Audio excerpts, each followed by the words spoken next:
Hello friends good morning. आज स्वामी सकाळु सकाळु बाहरी जिबे बोली घर को आमर मुढ़ी सर जाइए आनिबे आ दीटा कमल नहीं माँ और मामा आ बापा आर वर्ष जाइथिला सी गला परे आमर गोटे पार्सल आसीथिला।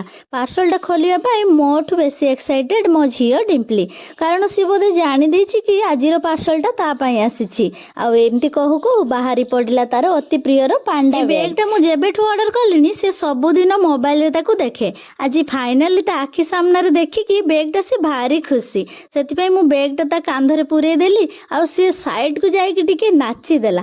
तापर जाइकी घर भितर बाहर करी आनला तार फ्लैश कार्ड रो मुणीटा। मुणी रे तार फ्लैश कार्ड गुडा धरु नथला बोली ए बैगटा को ऑर्डर करा जायथिला। आ सी जेमती सतरे कहूची मामा ए बैग रे मोर फ्लैश कार्ड गुडा जल्दी जल्दी पूरे दियो।